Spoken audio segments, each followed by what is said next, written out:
Tau manuia Sāmoa le tunu pele malolo sifo manuia o le tautone le siufonga lo mua Sāmoa Capital Radio i le rei tau la so foreile o valua ia so le tātou folongo le nima sino au kuso luathe lua se funma le lima.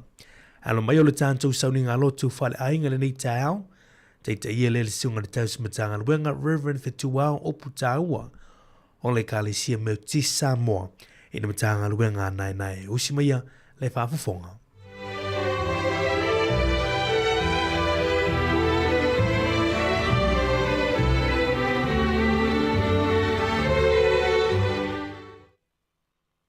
Ia la le lofa mole ang le o le tua ni tau Sāmoa i la fai mai fa no le fa manu nai pelo no sua fo mal ina le tau singa sa mal tia ina ele so i fu mo lo tato wol ia o mai si o tato tapo ia tu tato tua am ia tanga tele sa vali filinga e a mirang ele tu foi o ia le ala o yang sala ele no fo i no fo o e tawem ai no o ia tu la fo no le li e ma fo o ia i lan tu la fo no i la o a to mo le po le li ielo ma tu te ma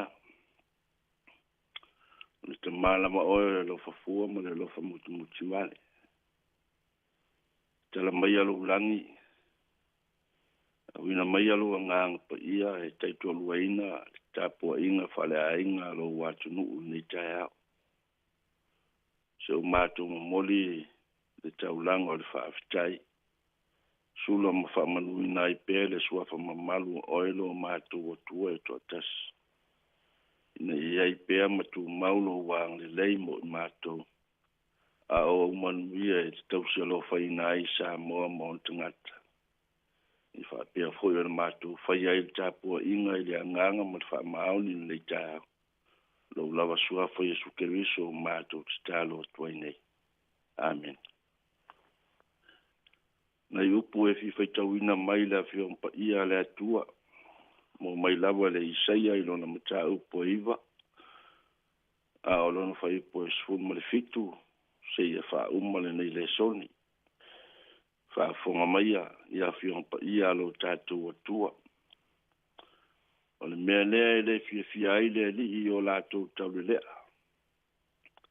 le alo fo o ia la tu tama wa matua ma o la tu fine wo tia la tu tane wa o la tu o fa le mata fa ia mi o leanga o tau tala fo i mutu upa i me leanga e wi lava ia me ele lilu eselon to sa ai fa lo apelo na au wa e mu le ami o leanga e pe o le afi e sunu ina ila au tutui ma la au taltala e fa mu ina fo i le vau filifili wo e ai la to PCI se asu fa ni tu o le to sa o le li o au e sunu ai la o le ele e faia fo i le nu e pe o fa fi o le afi la to te le alofa le tasi e sa e le tasi le tuta matau ai fia ai pea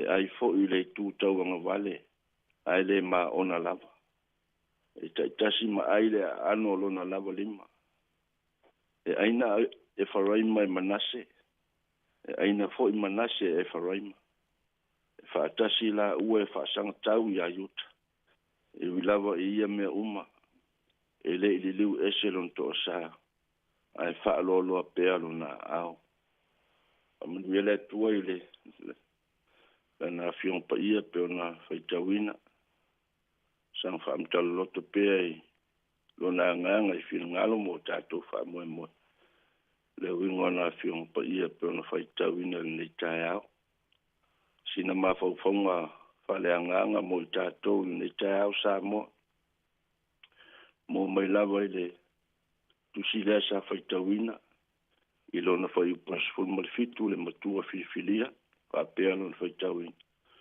o le mele le fia ile li i o latou taulelea e le alofa foi o ia latou tama wau matua ma o latou fine woti a latou tani Wao I lātou uma ua whaale matau ma whai a mio leanga.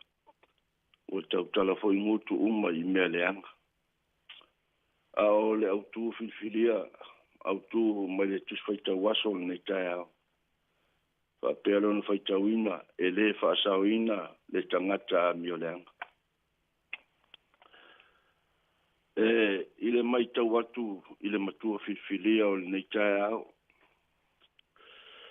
Ua le fia le lii, ua le alofa fo'i le lii. A wao I lātou uma ua whaale matau ma whaile a mio leanga. Ua tautala fo'i ngutu uma I mea leanga. Ile tau whamini nonga o le tus whaitau ma le matua whiwhiria o le nei tai au.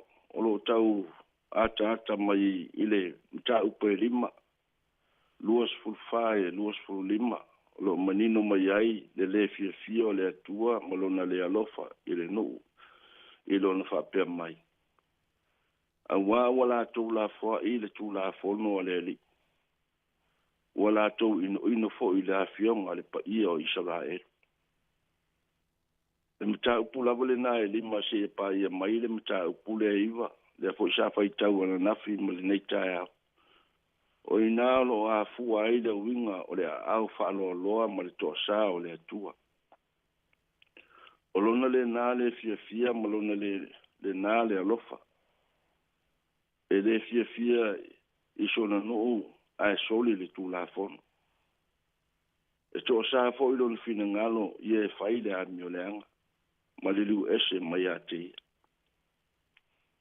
Le e whapea mai ai le autu. O lona le fia e na te le whaasao ina ai le tangata a mio leanga. Ai mu I la tau e peo le afi. E sunu ina fo I whapeo la autui ma la autaltala. E mafua I sea. Ina ua la tau la fo I le atua ma la na tu la fono. Le ala fo I leo le whapea mai.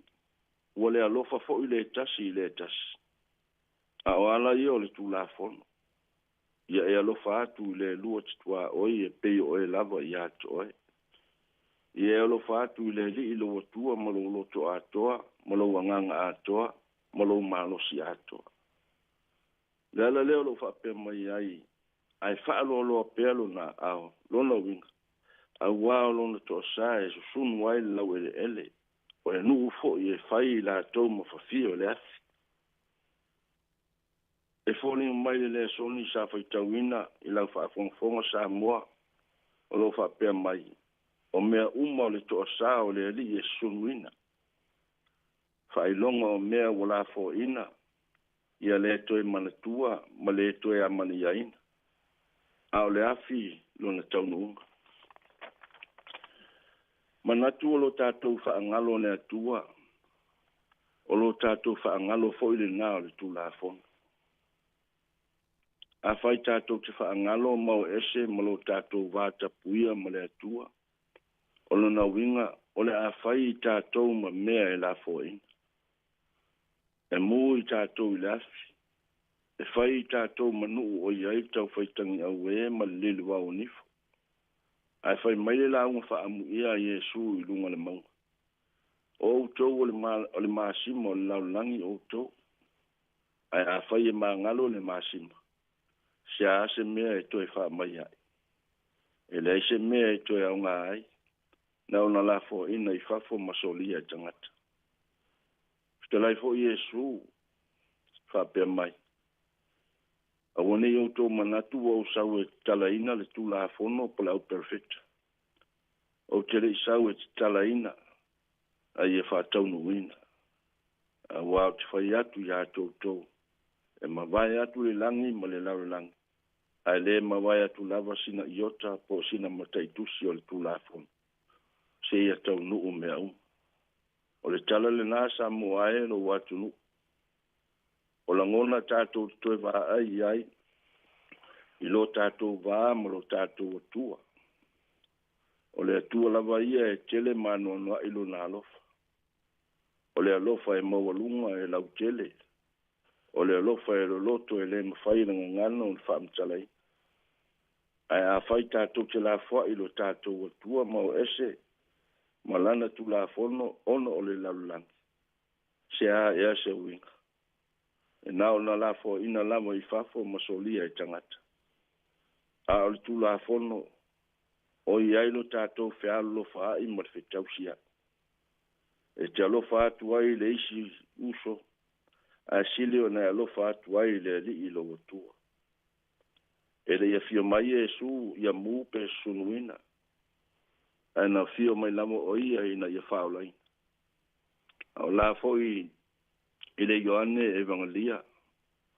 Wa u whapea lavo na alfa mai le atua I laulang. Na ia o mai au ina mai ailo na atali e toa tas. Ina ia le whano se tasi e whatua tua ia te ia. Ia maua e ia leo la e whaavavau. Le wha moe maulunga leo le atua mo tātou o tangata whaatua tua. A wai sisili eselo na alofa ie whaalolongo ma tutu mau ia te ia.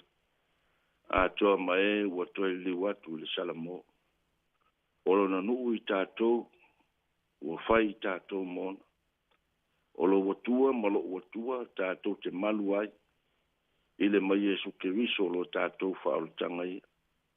Ai so ia, le manu malu ina le laulangi o tātou loto. E le whai ai mo I tātou le malo e whaavavau. A o le tō sā e whaavavau. Amene. Tātou pese le pese ua saunia.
Tātou stalo. Io eleli ie. Ia vi ia lava oe. Nei maaso uma. E o lava ele whaavavau. Awa o lo lofa o tu maupea lea mo I mātou. Lo lofa o le liwi nai. I mātou ni o mātou se mani o mātou le tonu I lau tō sa. Awa e tau tino alo o lofa mo lo wangli lei. E ala I lo walo pele e tōtas. E la foi nao nei tae ao e tau wai o pa ia mo malu si es.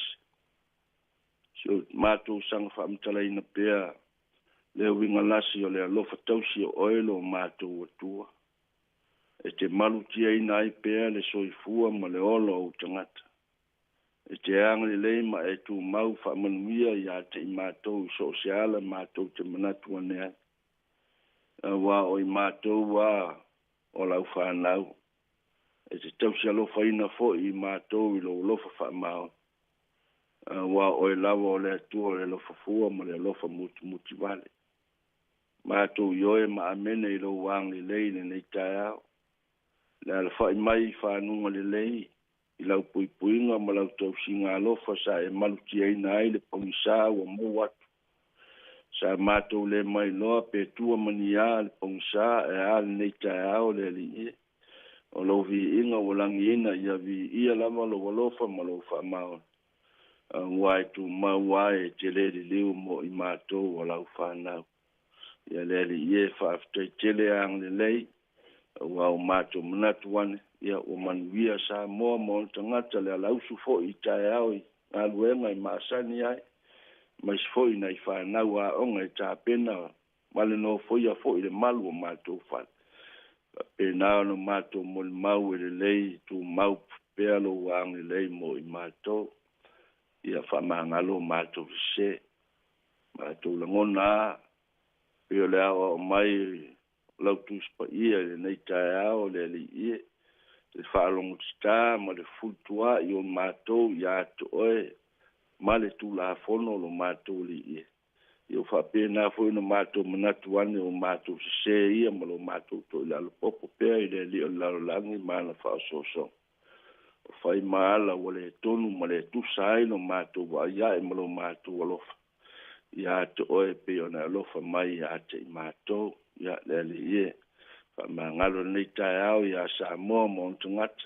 ia mai se foi laulangi vesi le li ie o e si la fia mea manatu malangona o mafaufonga fo I o mātou loto o mea malama o le tonu ma le tusa o le tautamali ia o I mangalo a mea le tongiola na saunia Iesu Keriso lo mātou li whao lofa mai le nei tai au le tamalo whae o I lava le tua manuia e tua iei Sāmoa mo tangata. I ona whi au mo ona ngaluenga, I ona tō whinga ma lona wala awina. So se mea o mātou whaia e tā ua aile swafa mamalu o oilo o mātou tama. Ia iei whātasi ma wafonga mālama lama oilo o mātou o tua. Ele ia wa e sila fia fo ilo mātou wola fia tau mawhai I atu oi so seala. O e sila fia foi mana tino tunga ma faufaunga o mātou loto. Ia iei le angli leima manuia o oilo o mātou tama.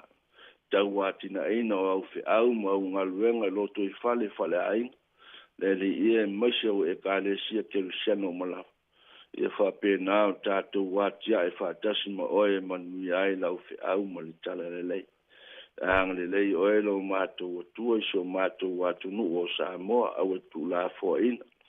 Ia ngā luelo wanganga o wawhai ngā whiliwhilinga o lo watunu maisere nei masin. Ia reri e tautolo ina le mana soani o oilo o mātou tama. Angre lei fo I wha mai pesi wawhai ina ai soifua na I whanau. O I lawa o le tua e malu ina ai le soifua ma lo mātou wala.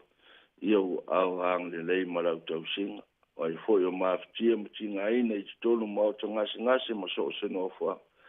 Apa tiai le au angli le malo lava au fa malo lo ya mas fo I la to nei tai au ya wal fai lo mata mali ya fa ma fa ina fa mai se ina le nganga o lo mato tu ya lo fangia na I tu tos no foi el malo o mato fale le li ya le angli le fa fo lo la tu sui fu tau mawani mai man whainta I mau pere soi fua ma le ola maloloi.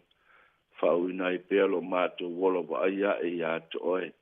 E o mai ai lo mātou manuia. Ia, wha manuia fo I le ala leo ma le whaasara lau ma le nei tai au ma le nei vai asu. Tau tua ma le aunanga I whai pere.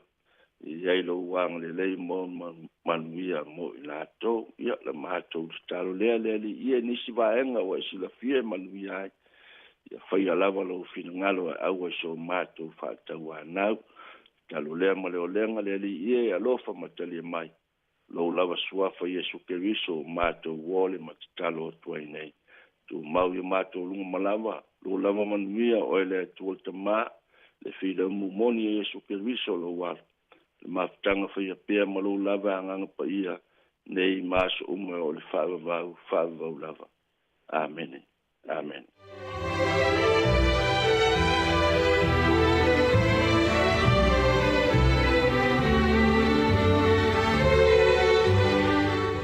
The ele tua Sāmoa le antunu pele lo na ua whaafafonga lo tāntu tunu e le tāntu sauninga lotu whale ainga na teita ia le sunga te taus matanga luenga Reverend Fitu Wā opu tāua o le kale sia meuti Sāmoa i le matanga luenga nai.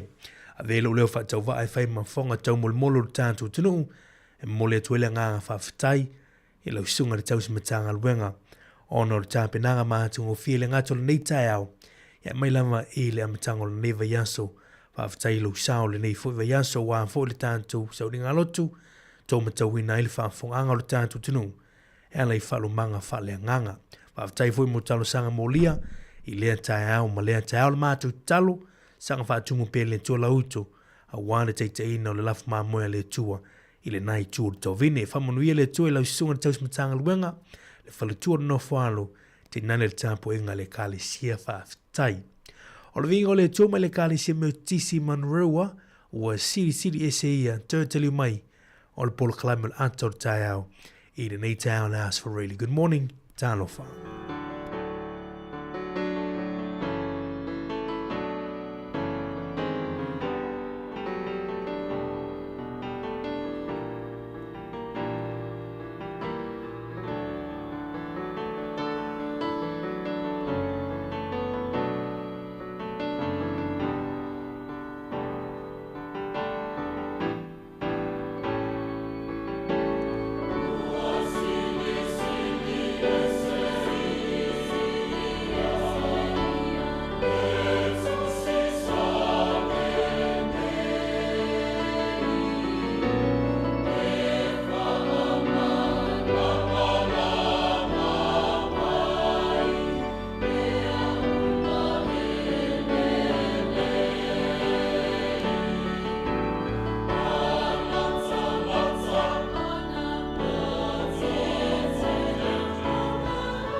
O le tautua le si ufonga o le laumua o lo iai fo i le langolango a le New Zealand On Air.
Tele tu le vai papa ala o wasa le vai lo te fantao e tu manua a mai se le e ti longo Sāmoa sif.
Hi Sāmoa, it's Auntie Talang here. Instead of Fifi Falung, ile atau le tayao. Laugh of the morning. Amat semel apple tea to the vanveau, su fongalo mua, atau le tayao.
Ole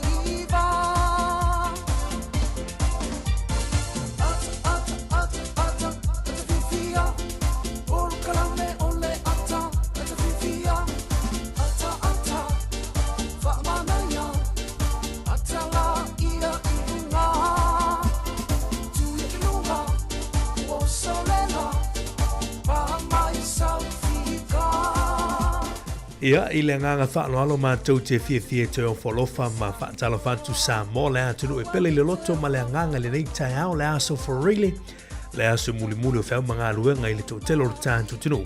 Ia mālo si fumanuia mālo fo ia le te watai i le tai au le aso for really le ua vanua i fo i aso le tātou wholonga i le nei maa sino au kuso i le nei tusanga luafe lua se fulu ma le lima mātou te tu atu le lima o le whaatalofa Fatu lima fatu au le nei tai au e le tapo inga lu tatu. Tunu tau tuana nei mo oel si ufongo lo mui Wellingtone le Sāmoa Capital Radio tasi ono tesi maratasi whamo e Wellingtone la mua o Aotearoa New Zealand mātou te whaatalo fatu ai le nei tai au e le pai o lau whainga anuenga tofi o tala lei o lo whawhala le malu lea whata whaitaulanga whitai tunga tau suino lipu vai o leola a wana sui fōwha le nganga o tatu tangata mole le whawhatai le nono monu le titalo fo i lau whainga luenga le tua mālolo sui fōmanuia i le nei tai au.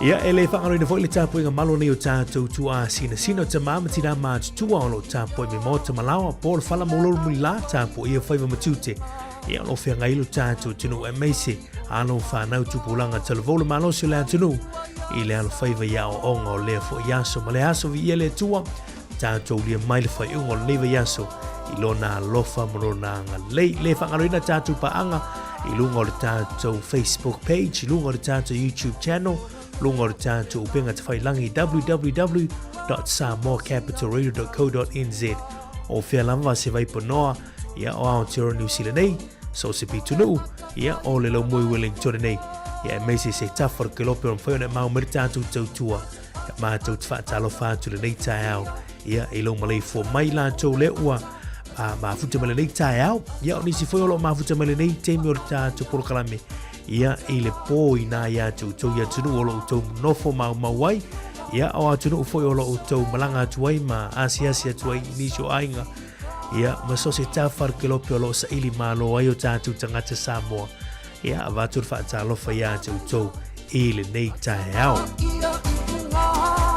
E le whangaroina foi le whaatalofa le nei tai au i nei o tātou mātua o lo o tausi mōte o lo tausi tangata mātua whaatalofa atu le nei tai au le angata foi le tono mōta ngase tono to ese o lo o tuli e foi whaasalanga nisi foi o le auso ia mālol mafuta ma le nei tai au manatu a vele tau tua manaunanga si ufongo la mui Wellingtone ia mawha monianga ia atu oi le aso ma le aso ia lau tau au auna ne marmi tui tau whinga whai walu le tātou whailo ai le nei tai au se teima le nei aso ia mātou whaatasi atu foi manisi o la uso tau toloina lo tau paia ma lo tau mamalu i le nei fo i aso for really ia whavelane sau i puti koko sau i puti kofe o le puti lau moli o le lau ti o le alavar tūlanga o le il malu tai au i le nei aso for really ia tātou mafuta le nei tai au nisi o reporti talo tai suinga o le tupe ama no whaumneanga aso i fo maaso whanau o le aso i nei tātou whaalongolongo foi mea na tupu nei aso i le tala whaaso le pito lalu langi tali tu le valu ia tā pena mai tātou tala mai Sāmoa ma tātou tala fou o le nei fo i aso for really ia tātou mafuta i le tātou poloklame o le ata o le tai au whaatala whatu whatu ia peti a Nansen Tea le mafuta ma le nei teimo le tai au good morning whaatala whatu le uso ia vale le mati le mafuta mai o Tara good morning manorsi fumanuia Amelia Whamoana good morning ia le wa ata mai a Amelia le nei tai au manorsi fu ia test Tiva le manuel nei aso mafuta ma le nei tai au le sunga i le whaithia longolango ia le o nae Samoa mai le mafuta mai sia mani i le nei teimi o le tai au ia le whailo mai o le ua te ali tu la iwa i le fiafi sia mani ia whaatalo whantu i lo sunga i le whaithia longolango Sam ia po lo sunga le o nae manuel le aso ia me se fo i le ua ia tu i nā tunu pele tanga lo good morning te le sia Cristino malolo se fumanuia le sunga ia papali sina leo good morning malolo se fumanuia ene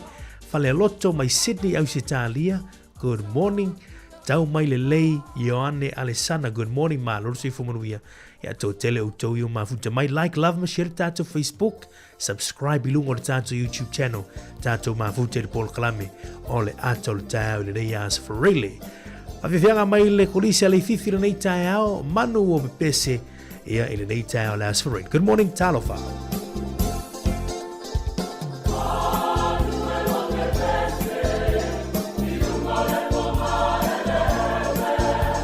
Oh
Si ufonga mātou fia lau fai pese leone, ko lisi leone nei tau leo lei fifi. Ia malo se fo manuia fa talo fanto lei te mon tau, le ulua sur minuto tone on talo li tu lai valo si vai le talo tau, ma pe fo le talo tai.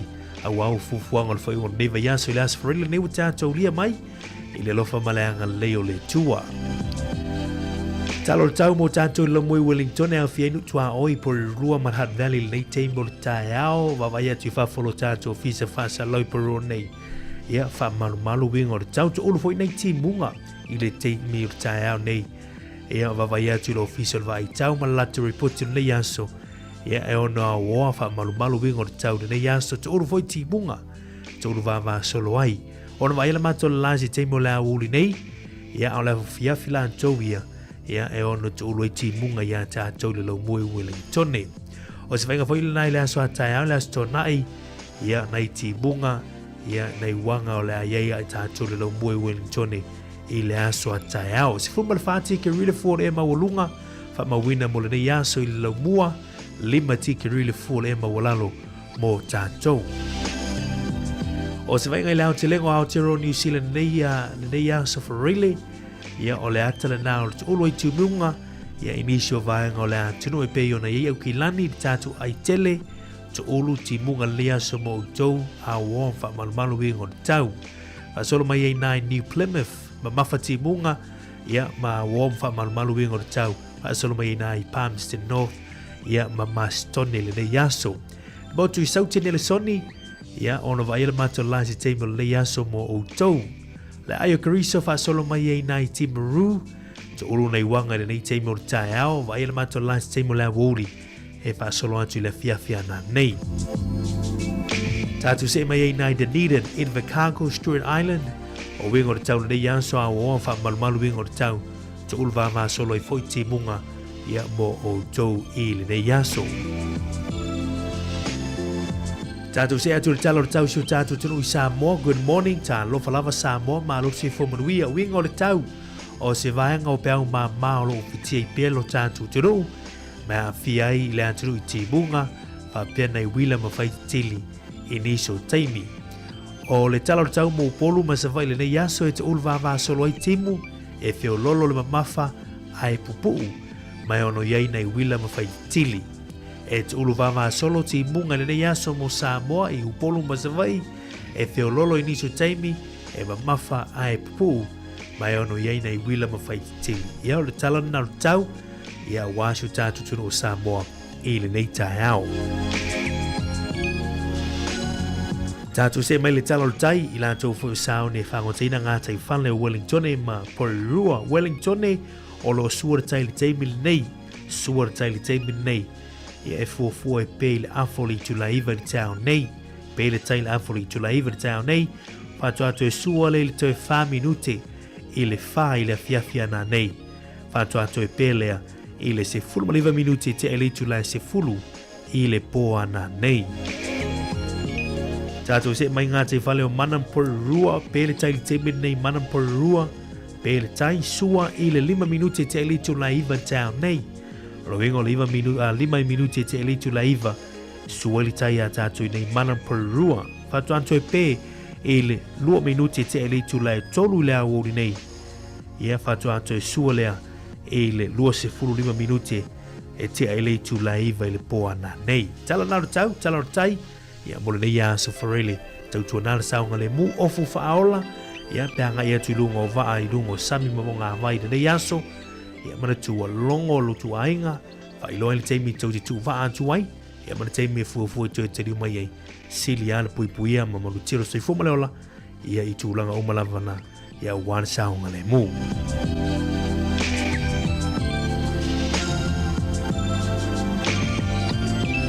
Suinga tupe nei tai ao, ia mo matatu talo tupe mai fa tupe ANZ, e nei tai ao tasi tala New Zealand mau wele 5 sene Amerika, 5 sene Amerika. Ma no sur tala New Zealand au se tali le nei yaso mau wele 2 sene, 2 sene. On ma no sur tala New Zealand fiti le nei yaso mau wele tala tolu su tasi sene, tala tolu su tasi sene fiti. Mano se tala New Zealand i tonga, pa anga tonga tasi tala New Zealand, ma wele tala tolu fa sene. Ia mo sio tātou tunu i Sāmoa le nei aso tasi le tala New Zealand ma wele tāla 5 sene. Tāla 5 sene e tu sai ma wha maunga le whatupele NZ i le tai au nei. Fautuaga masani ia asiasi pe inisio fale oloa ia manisio foi o penga te whailangi lungo online ma na ia la tu rate wala foina o la tu se leni le yaso o mole whaftai ma le whamalo tātou tunu le au ma fola le anga lei i mea whaia nei o tātou no ma fio anga i Sāmoa o lau sāwho i mea whaia e kālesia mo tātou ainga ma nuia la foina o tu se leni le yaso.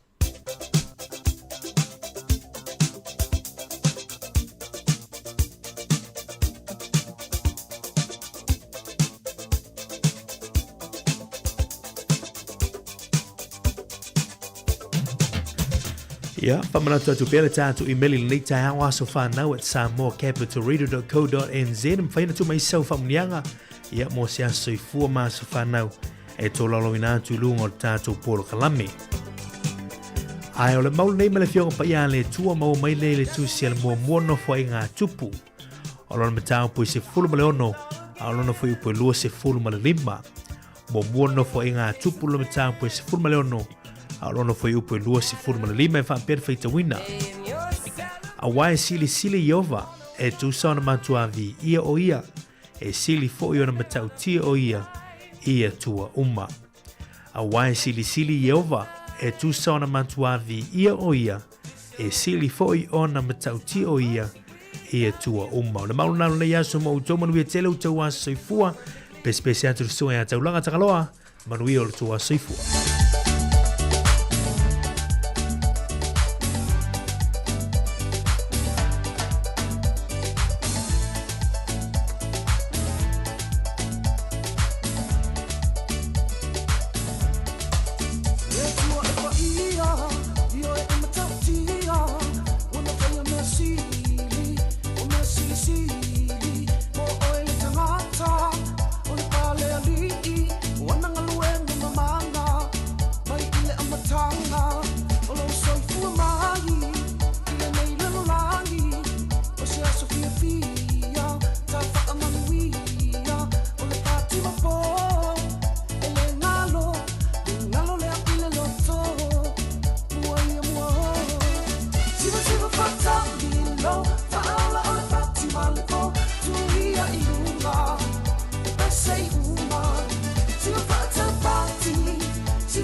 tala fatu le tunu malo na soifu al vava ya foi le tu le tala fa so le pito lo langi mana tala foi mena tupu ile sovalu le masina ni o kuso le soltu sanga te se iva ono tolu e al partile ta o le Zimbabwe African Nation Union e o la toui o fatu taia le fainga malo o Zimbabwe le taimi ale nei na fa va ina la ile so nei tu sanga te se iva ono tolu o le aso nei te usanga te siva ono tolu fo i whapea o se ngā o inga mawa e lea ino fo afi lea tunu nei o Peritania.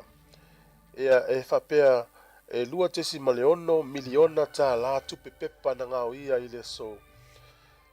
E tele o teimi ta te whaitau i tala whapea te usanga mawai. Ono fo afi fo i e lae whiwa i luinga e olo i se vai vau fo i lea laua la lafi intanga tala tau te ta feel no fo afi mana manga o ia tupe ia le ala tupu foi le sol tau sanga te siva on tolu I fa momonga Peritania na taimi o se nga o inga pitusili le na tele lua tesi maleono miliona pauni le tupe nga o ia le aso na tau sanga le aso nei tau sanga te siva on tolu o le sol tau sanga te siva on fitu na fa vai ele fa ala putonga le o le Southeast Asian nations, Alfiai, Thailand, Indonesia, Malaysia, Singapore, ma Filipino po Filipaina. E whapea o le, e whawaina nei whaala po tonga, e pei ua whailea ma olo e wawai mai ai ia le atunu komunisi o Vietnam, wai le iau fia Vietnam I le whengainga ati nei atunu peno la tau whawaina le Southeast Asian nations. E le sol tau sanga te siiva ono fitu. O le aso nei tau sanga te siiva fitu lua, na talia ai e le tangata le o Richard Nixon, e a le avea o ia masui e tau vāle tofi Palestine e le vaenga le Republican. Ia o na manu malole o ia whenga pālota o mele tau sanga te siiva fitu wha, le aso lava le nei, ia ua wha lau loa ai lana wha maa vaenga. E o wha maa vai o ia mele tofi Palestine, I le tausanga te siiva fitu wha. O le sol tausanga te siiva iwa sifulu na nofo ia I Iraq I le ele o Kuwait. Le ana mafua I loa na tupu le taua o le waifanga loa I Persia le Kalfua. Na watu I loa Amerika ia mawhai lo le taua ia ma Iraq ia watu Amerika mana wo. Ia o tatu tala na te maua le whapoponga I le taima masani I whaftailaba. Ia, la nau whanwhonga le tātou po kalame ma le tātou tunu. Ia, I le tātou po kalame le nau tinei in history te maoli sa poponga te mazani I le aso ngafua. I le vai asa fau. Ia, pēu li antu I se ola masi malosi. Tau longa atu e fwoi minisio po kalame tā ola nei teimu tā au. Talo le tau sui ngor tupe. Ia, ele ngata fwoi le awa noa whamlea ngā se fua maa so whanau. I le nei fwoi aso for really. Le la tātou wha solo inisio whawhiwhianga musika sui whiwhiloi nei teimu tā au. Ia au tā pena te whoi nei o tātou mātua. Ia wana molino whanau ia ongo nei aso. For really, manuia tele nei aso. Whanau ia awa ia ongo nei aso. Abitoa wha manuianga ia le tātou polo kalame mō kolisi umai nei a tātou I porirua. Ia manutua oi o alo whaiva le wha moe moe. O le te kiwa nui a festival nei tu sanga luafe. Lua se fulu malalimo le so. Ia matatu le iwa li tae au. Ho atu le fitu I le poana nei. Ia o le awha ngā solo ai, ia le College Day, a le Te Kiwanui Festival, ia Poly Fest, ia tele o a aunga. O le amwhai o na maua sina reporti, ia masitulanga o le polo kalame mwhatu o tonga o nisho a aunga makorisi, o le awha fia nei aso, te lo fo to telo le tātou tino, ma tua fo I o le a wai antu I wha moe moe, a le Te Kiwanui Festival nei tu sanga, whaia I le Te Rapara Arena, I le nei ta ao le tu la Eva manuia tā penanga, ia o whawhiawhianga Sāmoa, ia o nisi o whanau ave uma isi atunu pe o isi atu moto toke lau tonga, niue laro tonga, ia whawhiawhianga uma lava le Pasifika, ia le la halo whaivaile nei ia, so manuia tā penanga, ia e whaia o mātua I tā penanga uma, o le nei ia so I pokalame, o le Te Kiwanui Festival, o le nei tu sanga luafe lua se fulu ma lima, tu lai mari tātou teimi, ina ua toi ona minute o toi nei ona tāleo li tu lai valu. Leu tā pera mai tātou tala mai Sāmoa, toi whātalo whātu le sunga ia matau a nonu. Le mavuta mai le nei tāia I Hamilton, good morning. Talo whātu le sunga ia Iosefatu Lawano. Le mavuta mai nai I Hamilton le nei tāia. Ma lor se fua manuia le nei tāia. Alan Sonomona, good morning. Malo se fumanuia to Luiso Tasi Leasi, good morning. Atalafa to Aaron Sila, malo se fumanuia. Atalafa to Otara Sunga Fafawina Tanielu, malo se fumanuia. Of Taylor Mafutamai, Ilene Tame or Tayao. Leithithi College, Corisila Leithithi, Malato Favianga La, our motu salafai, Faviang on Lake Tame or Tayao.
Si o whaka mātou o whia lau whai pēsia ko leisia lei whiwhire nei tae ao.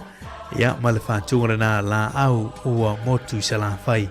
Ina ua tātonu li tu lai valu si mai le whawhongaro tātou tunu. I le whaupopo ma mō neo tātou tala mai Sāmoa. ma tātou telefone ni ia so wharile tāpena ina sunga ia tāsi Salam Sam ma le tuafina ia ana whaasolosi mai ia le whaafonga.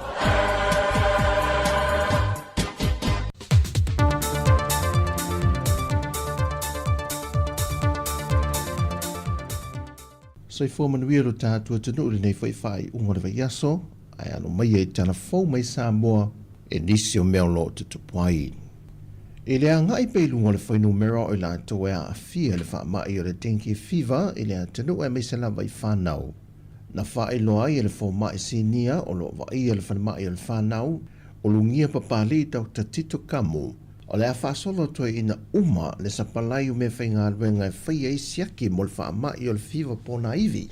Mai o se papo lenga lea e le mtanga ruenga o le soi fua malo lo wina. O lo tālo sanga i nai le whaana te nakti le whisoswani le whainga malo. Ia mau e se te mi wawe le sapalai o ia me whainga ruenga e wha awa wai le wha te nongo ngā ruenga lima te mai tai fua mai te tono le atinu. Sau no foi ulungia, pau de tūlanga o lo te talo ina ia awa nei mo tu sia. O le sapalai leo vaila au mawhala au, e a wala tuele whisoswani i alo mawhana wa fia. E la tatu le fase furu whawheta la le whisoswani atoa al wharetupel PSP po le Bank of South Pacific. Mo le ati na ino le no whanga fau mo i la to yeia a fianga o le mafu fau po le Cossin Trust i luna no whanga fau i vai lima. O wha malua se fulu maleono, o masini computers mo ngā ruenga wha tino leo whi ngā ruenga, o masini wha leo tiri leo whisoswani wha lau tili ino la to por kalame una i wha ala wiloa. E whisoswani ai i mo i la to e yeia a fianga le mafu fau. Pa te seima mo lie ola i le marusi anga mai le la. Ma o le a tele se whisoswani mo i la to e to walu, o lo tau si le no whanga le kosena. O se tasi o vaenga na whaala wiloa le neva yaso le kosena, wa whaonga i na iei me whainga ruenga wofo i nā tu le whalitupe. Le ua te tala i se tasi o lato whale la au e tuto i na ai i a whala au whaisua. Ka pisi, ku kama, tamato, maisi, ina ia soi fua malolo ina tau mawha mo i lato o lo tau si ai. Na whai lol te mai tai pula le whalitupe, Jennifer Ulafroen, o le whisoswani ne le whalitupe tau sanga te tasi, mai mātele ina palasi atuanga i le soi fua malolo ina. Au le nei tau sanga, wale liwa tuaile la tu whisoswani, e nisi fo i nei o le atunu o lo iaia a fianga o le mafu fau wha le soi fua malolo ina, e amana i aina ailo la tau tā ua. O le no whanga fau o le Cossin Trust ua iai vai lima le temi nei, e nā o le toa se fudma le ono i la tu e mawhai o le tau si ai, mai o lo iai le wha moe moe, e fia wha lau te le ina lea no whanga, e na ia mawhai fu na wha o popo atu le whai numera, mo niso i la tau o lo iai a fianga i le mawhau fau. O toi whamanatu mai le komisina o le ofisa o le komisio whainga pālota, to le fuatu ia Filolo John Stanley, mole mamalo le atunu e le o nofu i te tonu o lana i tu malo, wa resta lai pālota ai ese le a fio anga o lo nufai pe no fafoi sa vai, po o polo foi. O lo mawhai le wana whaatino lana pālota mo lana i tu malo, e to tonu se whare pālota ale i tu malo lo alalai.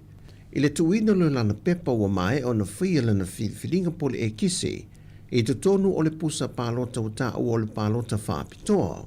E pālota i mō sui o lo nei tu malo o lo mamau e se maia. Pei te o le au whai o whale pālota le ua te pena i le ofisa mo le whai ngā pālota le nei māsina. Ai o le au whai o whale pālota ai le ua confirm uma. Whasa lau ua iwa. Pat lai iai mako spare ngai ringo whaka so ua whasa lau kolkas. Lai iai mako reserve nga. Langa ai ku malo ai si whale pālota lu whai lo mai wale a wanoa. O nga iai a fōwhanga e kāre o si e whai. Tā lau isi mako options la lau iai. Ai o le au whai a whale pālota e whasa ua iwa. Ai a mako reserve ngai kōlu ngai iai. In case pe ang whakingo le whakingo me suia inga le sako e malanga ia. Ia se mangkawha ma li o lenga malang whanga whiko e reconfirm mai al whale pāloka ngai o i whale ariri le ngai kūranga na. Mai o ia whale pālota o mai whasa lau lua se fulmariva, o whamautino mai e le whionga le komsena i ato le foa, ua mai a tāpena uma, ma ua sahauni mo le whainga pālota.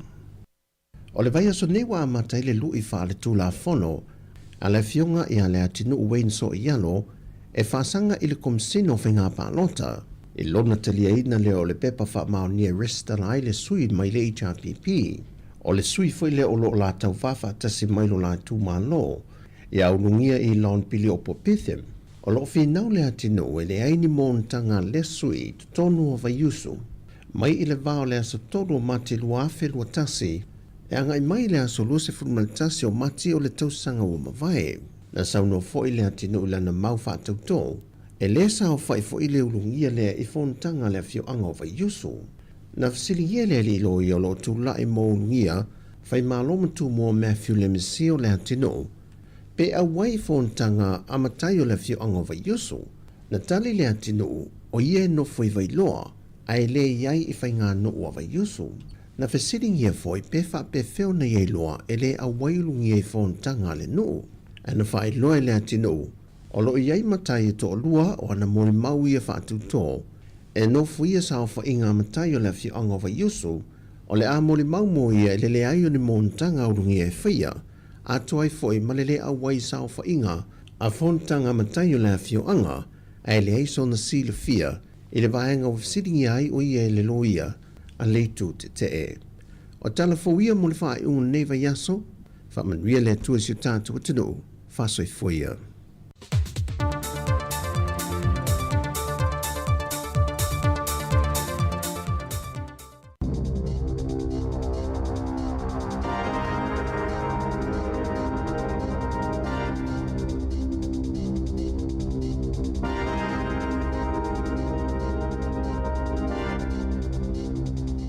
Talo falava o talafou mai le si ufofongo le lau muai Wellington e mo le nei tae ao, haso valo au kuso lua fe lua lima. Ua pālota whaia o ngā wā o ngā tūlanga lua, e te ena ina le si itanga e tasi pasene o tutongi le anau fo mai le matanga lue ngā wā o ngā, o le pālota na tapunia i le asolulu, nā te ai whaia o ngā wā o ngā tūlanga lua i le ofo na tuuina mai. Ina wasolo ie le mālo le whainga o tutongi tutusa, ai ofo mai le si itanga e tasi pasene, o se whainga ua atangia mai ai le mawalalo o le amana ia le mālo o whaia o ngā. Pei ona whaalia e Liam Rutherford o le sui o le NZEI te Roa. I le avea i mawhaia o ngā, mātou te mana na au ia whaata waina, langolangoina, ma whaalo alongia mātou ngaluenga, pei ona tā ua e Rutherford, e mai le aso se fulu valu i le aso lua iwo au kuso, o le aanga i whaia o ngā tūlanga lua i whonotanga a uni, masui o a onga e au fia i pule a onga, tangata whainga luenga langolango, ma le matanga luenga wa onga, e filifili i sila asanga. O le aso muli o le tekiwa nui lua fe lua lima, po o le aso e whaalia e whaafiafianga mai atu motu ese o le Pasifika, e au fia i Tonga, Kuki Airani, Tokelau, Kiribati, Tuvalu, Niue, Sāmoa, whaapea Maori. O le aso lua o le vai aso neisa whataunu i nai le tele o whaafiafianga mai ia o ngā amata ma o ngā tūlanga lua, ai o le aso moa o ngā mawalulunga mai Wellingtone. E amatalia i le itulai vai le tai au nei, se ia o ile te o le fitu nā nei le afiafi, e mo o mia le pepauru fali po le ticket e mai mo ai i le aso, mai whaia lea i le Te Raupara Arena i Porirua. O le whaatuatuanga ma le whaasai nisi, e maasani o na waaia o ni vae ngai whiti e nai, ai o le toa telefoi, a sa ili le whaatuatuanga o na ngalo leo le whaasai nisi, e whaapena foi pe asu e sue le whaasai nisi, o na ngalo leo o le whaatuatuanga, o le talitonunga leo whilela kai Consolmano, o le tuainga o le Jesuit, ma o se va ai fetu po o se scientisi e sue na fetu o paneta ma isi mea i le vatea o ia foi o se tangata o to mai whapitoa i mea pa uifo le fonga ele po o le lalolangi o ia foi o le whaatano sili o le Vatican Observatory pe ua whaingoina foi o ia o le va ai fetu a le pope o bro guy o lo i New Zealand whaanga soro ni whaamatalanga i a ai ese au fiai ma Wellingtone e whaatatau i le whaasai nisi ma le atua. Na ia sauno ai, e mo o mia le whaasai nisi le whaatuatuanga. E ia ilona talitonunga, e o whaatasi vaenga ne e lua. O lona tulituli lo le moni e ala atu i le whaasai nisi, na ala iona ngā lue i nisi o ngā lue ngatitele e au fiai le University of Harvard, o le NASA whaapele MIT, ma malanga ia tunu o le lalolangi mosu e suenga ma saunoa i nisi o whaatasinga, ma sa awa ia tua i le sui o le si ufofongo le laumua, le tamaita ia Savelina Casiano i le whaatasinga na whaia i le afiafio le asolulu. E la tailiono tausanga ua whaasala i le whale pui se ali i au kilani, ona o le tala pepelo i lona whaonganga o le tasi te sima le 5 miliona tāla o tupe o le COVID-19 na i o ina e Luke Rivers po o Mai Q ona molianga umai au fia i whainga tau whaasese i tupe mo pisinisi la aiti ma le whaonganga o tupe i awala palapala. Na whaonga sese lea tau lea lea tupe mai le polkala mena malo lea na whaamata o mai mo pisinisi na a fia i le whaamai. Na tula i lea tau lea lea ilu mal whaamasinonga i au kilani. Na whaonga i Rivers whaamaumau ngau tangata e toa lua se lau ina ia whaatoa tele aila na lisi ma tele aile tupe talo sanga ma ngava ai mai lea polkalame. Whaaliere so upol ofisa o la fonga Bernadette Newman e whaapea sa whaonga e Rivers pepa pepelo e mawai numera o IRD o tangata ile iyo o mai lawa i New Zealand ma talo sanga i nai tupe. Sa ia whaonga i nalo na poto whaapitoa o se accountant e whaiaia na talo sanga. O lo whaawau su engal MSD i tangata ma pisinisi na se pepelo le whainga o talo sanga o tupe mo le COVID-19 e toa fast fuluono tangata ua whaasalaina ma leisi fase fuluiva o lo fuafua tu la ilu ma le whaamasinonga. Ua mawhaiona toi maua maini vai ngā tupe mai i pisinisi e 5 se fululua lea wasilia ma le 2 se fululima a whepei meni ua wha o atu e tusalia ma le 8 se lautolu se fulutesi ma le 4 miliona tāla lona whaitau au whai. Ua iaini whi au tusia tau wha matau, ua tu ina atu i se tasi o mua vao. Ina ua wha sila whalau e tele le berestene o le te pāti Maori, John Tamihede i lungo le Facebook. Ni tu ua inga ua tu ua ia aise ali i mua vao, i lona wha leanga ina leo se tasi o lau papa wha ilo a le vaenga wha upu whai. Na wha alie Steve Howley, ele i alu i ringa luenga i le aso tofi, o nolo na fefe tele, i wha au o 5 se isi a te ia peitai, na ta ue Tamihede o le mata upu ua i leo i le taimi nei, ma ilo ai le wha maoni, ma le sao o ia wha matalanga. I li potele li te o New Zealand, na wha ilo ai sa wha o ngā e Tamihede atana pueina o le taawale a Howley, ma wha asila e fia maua le e anaina le taawale, o na ua ia wha aleanga ina lau papa peitai, na wha ilo e Howley, na alu atu tau mawhai e wha mamalawa ana wha ilo sa wha aleanga ina foi, ma ele i aisona manatu, o pueina i nisi o na ata, na taunu atu le fale aisoso o atu telefoni, na vili atu wai tangata matau wha matau atu, ona olo o tu ua ia ininga i oinga, na ia tau tino e na tele i whaia, olo ua i 5 neo leo le mata upu, ma olo o whaia i aisu inga. E telefale tau sia i tangata mātutua na wheawea i ai mātutua o se tasi o tamaitai, ona o le o le vainga o na mātua. O nisi o whaafita au lina mafuai o na suino fuanga e ave i ai mātua o Sandy, o le whaale tonu i le whainunga o fuala au, whaatumulia whale o tangata mātutua, ma le suia o i o moenga, pe ona lipotia le ti o New Zealand. Whaalia e Sandy e whaapea, na te ai tualo na ta māma i le whale mai ona o le tumo o le whale mai, ua leaini moenga wanoa mai maua i le dementia. Na whaalau i loa i le liti o New Zealand, o loo iaini vaenga o le whale mai e ai moenga e 2 o loo tumu i tangata e le mo o mia le taofia umi. E wha i le 5 whale o tangata mātutua na whesifia e ai le tamao Sandy malona tina ona o le tele o mafua anga. E au fia i le o tau mafa, whaapea i maleta i lua ta i tolu aso whato a wha malu tangata mātutua. Ua wala au Sandy de soifua maloloina, ina ia tau mawhai e whaaleleia ia au nanga mō tangata mātutua. E walumolianga ua molia i le sa avea mua masui komisino leo Jeven McSkimming i lona umia ina o niata matanga i lunga o ana masini mai su enga leo i tausanga e wha. Na wha amawai McSkimming a o wha anga solo ai su enga i le pūlenga matanga luenga e wa aia wha atinonga wha apea tūma anga leo. Na pueina McSkimming i le wha ai ungo iulai ma na wha alawi loa wha alawa i tele lona suafa i le asonga fua. Na whesilingi a Costa o le sa langa lulu e whaatasi lea taimi e winga i lea mata upu i se whaatala noanga i lungo le 9 i lea wa uli o lea sotofi. Na sau no Costa e le whetau ia te ielo na whaasoa i lea mata upu o na o lea ua i luma o le whaamasinonga. E le i whauluina se talia McSkimming ma alo o tatala i tua e talia no na whaamasinonga i le masino Novema. Na whaalia mua le komisino leo Richard Chambers e le aise isi e lunga o le tula fono ma o le atuli mata i le ungo su enga ma le whaamasinonga. Tala fōwia mai le si ua fongo le lau mua mo le nei vaenga o le tae ao.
Si formato fior de maita ia for fever chand ma le fa vifiango fa ngoina em eule matango fiole tu na nita auto lunga tuai le va poponga mo tantu tala mai Sāmoa tantu telefo ile nei foi tai auto mo le fa poponga li tu laiva ile tai au nei e to folofa ma fa talafatu ile ia ma malo tantu teno ia o fa na ma futa mai lunga tantu tua ia ma tantu o nanga nei teimi o le tai au Toi whaatala whātu nei whānau o le uanga i atu ia o ongo nei teimi.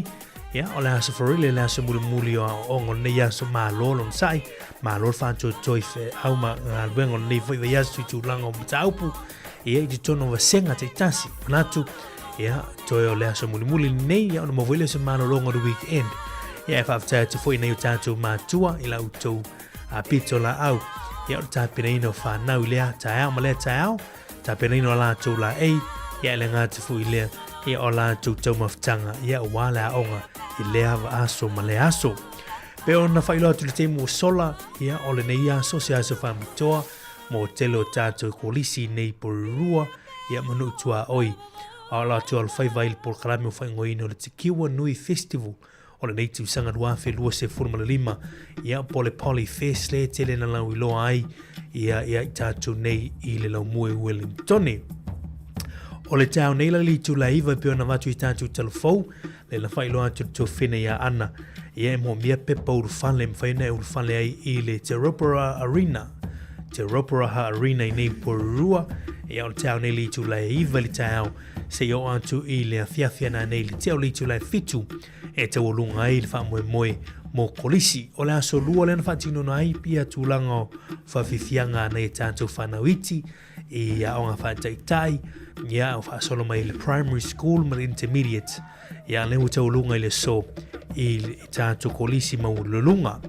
O le itu la iwa lai tau nei, ia e whaisirisila atu le tātou tunu wae, e le peona no fisila fiel por kalame o le nei aso, e tolu sessions, te o le tātou whamoi mo le tikiwa nui o le nei tau sanga, mo kolisi, le aso nei muli mo kolisi, o le session mo mua po o vaanga programa mo mua mai le iwa le tau nei e o atu i le 45 minuti te elitu la 42 lono winga o le kuanta te elitu la 42 la uri nei i e taulunga ai i le vaanga mo mua po programe o whawhiwhianga o le vaanga lona lua e amata atu i le tu la tasi la uri i e whaangata i le tu la whai le whiawhiana nei o le session numero lua la le nām po le vaanga lona lua o whawhiwhianga Taulunga le vaenga lona tolu po le session number 3 o le afoli tu lai whai le awhiawhi nei ia e taulunga i le kuante te litu lai fitu ia manatua maila ia mo mia pepa urufale te a ngai ei i por kalame nei o le nei aso whawhiwhianga nei la tātou se atu ai a mata e Porirua College le wha moe le so a mate le lātou kurupuna ni we mai nai Porirua College so atu ai ma le vaenga a tonga, grupa tonga mai Aotea College, i le tau nei, so atoi mai le kolisi le Amana College, le lātou kapahaka, ia po lātou motu lea tātou nei Maori New Zealand. O le grupu rana whai le leitai au Porirua College foi, ia o le atu moto tu valu le wo atuai, ia i le vaenga rana whao le nei aso. Lima, ia so atoi mai le Aotea College, kolisi Aotea, ia ma le au whaafia mai toke lau. Ia so atu ai ma Bishop Viat College, o tusala Bishop Viat College e lu mera ono i tau nei, i lātou whawhiwhianga, ia o le lātou group Sāmoa. Ia lo winga to telo tātou walon whanau o lo whawhiwhia, ia i le haonga lea por kolisi Bishop Viat College, ia le la so i le tūlanga ono i tau nei, i le vaenga mo mua, o le nei tau mai le vao le itu la iwa, e o atu le itu la sifurma le lua i la uri nei. Numero fitu, ia, o le kolisia Porirua College, whawhiwhia ai le atu motu mai tonga. Le atu motu tonga, ia, so atu e ma le kolisia Mana College i le tau nei, ia, ma le lātou Asian Filipino, lono winga o la e fwyd whawhiwhia mai a Filipino. Tau lunga le vaenga mo mua tau nei, e le kolisia Onslow College, ma le lātou kapahaka ia na taulunga i le vaenga mo mua i le kuate te litu la sifurma le lua i le au nei. Pea na whailo atu o le vaenga lona lua po le session numero lua ia mai litu la tasi le au nei solo antu le July fa ia o le kolisi Poliro College ia la lutonga a mata ile o uri nei le July tasi so atu mana college Sāmoa ia o lau whaafia Sāmoa lea i kolisi mana college ia la so nei so atu ile matawa college ia o Sāmoa fo ile la so ile o uri te le July tasi ia kolisi na tawa college ma ne whaafia ngana e mai moa i le tātu tunu o le kolisi Polirua i te tonu fo le vale i le tasi anga i le wha ia o la whaafia i kurupa Sāmoa ia te leo isi whaafianga ai o leu te wawai atu tau o lunga e le kolisi Aotea College Sāmoa ia whaafianga mo Sāmoa lava lantou ia i le vaenga lona tolu le taia o le so mai le afu le July wha ia o atu le te o le July fitu i le fiafia na nei ia wane i misia ia whaafianga na te Kiwa Nui Festival ia mo mere pe paurwhane ia te anga ia tuai e te mai moa i whaafianga nei ia i le nei aso te moli i whamunianga ma whaamaloi na ia tātou whanau tāpenanga foi e le whaingofia o ngā mea o ngā siva ia mai tu tono le nei foi kuata ia o le lam whaiona ma whaafia mo mātua ma tātou community ia e ana i polokalame nei le so a ma tātou li tula iwa te tau nei ia si whaangata i li tula fitu i le poana nei se wenga nei le te Kiwa Nui Festival le peana tātou anga ia tuai i le nei tau li tula iwa pea mal awhai tula ona mata leo polokalame o le nei fo ia tai au ia tātou se atu nisio whaasisilanga whiolongo i nātu loutou pa ia maloutou malu ia i le nei teimu le tai au toi taliu mai ia tātou te tano inisio tātou te fou o le nei tai au Talofa, si ufofonga o le lau mua.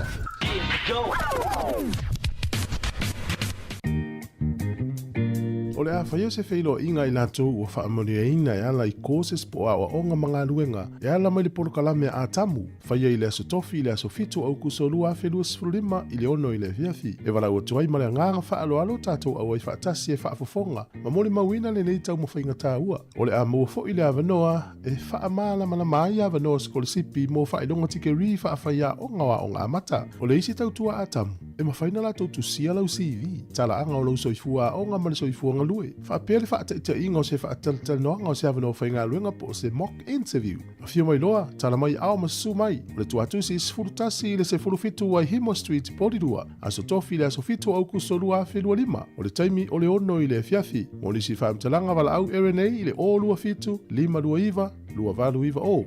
O lua fitu, lima lua iwa, lua valu iwa o. Po le isi telefoni o le o lua tasi, lua ono valu, lima tasi tolu o. O lua tasi, lua ono valu, lima tasi tolu o. Tātou whiloa ia I le aso I le alofa o le tua whaaftai sa inia ele polokalame a tamu. O le malulu lea e iei tātou I New Zealand. O le maua lava o le lua se lau tā lai le se I le titi sound e vawe aina mawhana whana. I o e Sāmoa. E se fulu whaidonga ta I lua se lau tā lai anga wa ai tātou I New Zealand ma Australia. E a lafa se top up lua se fulu lima tā la pe sili atu e wha ngā I le ClickX. E te anga wa fo I le se I pe a wha ngā le ClickX e lafo I lau se leni le mai cash o le titi sound I Sāmoa. O le a whaia se I uma I aso fo I le taitasi. Ma o le nei whaapitoe a mata I le aso wha au kuso e mai ai le aso lua se fulu o no September. E ia inga o le nei whaapitoa. Seki a Digicel. Malo whaatai le ulo su 50 minuto te eri tiulai I valu le nei teimo o tae au il whaasi silanga nei.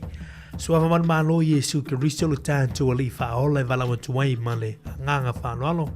I le paia ma le mamalo le mawhutanga whaithi au so whaatasi Wellingtone, Porirua ma Hutt Valley, whapea foi whaithi au malo lo manu malo pensione, o le a whaintaunuina le tātou whorotanga, e le a solua se furumalelua o kuso, e le e kālesia sa fitu I Porirua, lua sfurutolu Apple Terrace I Rānui Porirua, mai te tala foi le awanoi so se whaawhiangainga, e fia mafuta mai I le mawhutanga mātungo fie, ma le whaalo lama whaaftaisa I nia, e le laulau a whono le whaasine silanga le nā.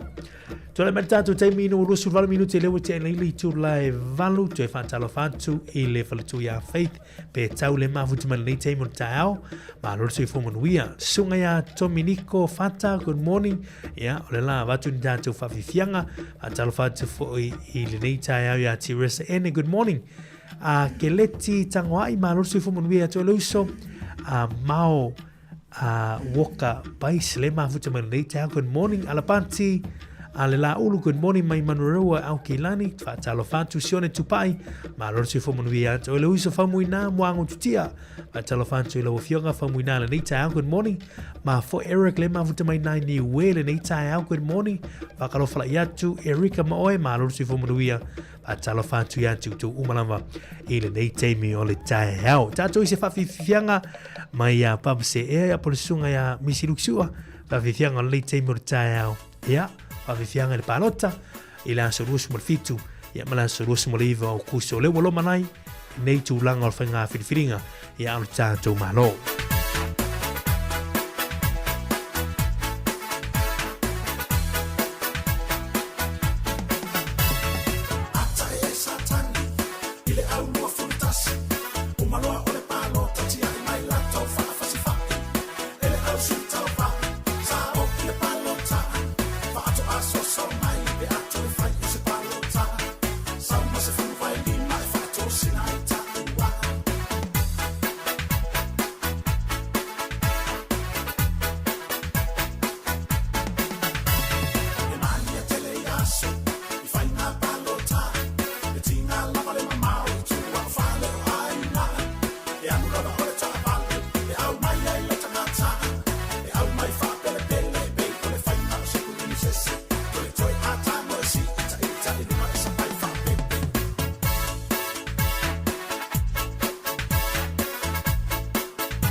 Vivianga le te morta o winga le palota.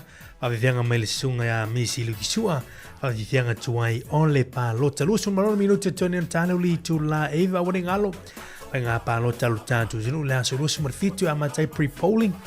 Ya mala so farilia so lusu ful malivo masina le okuso luafe luan se fulu male lima.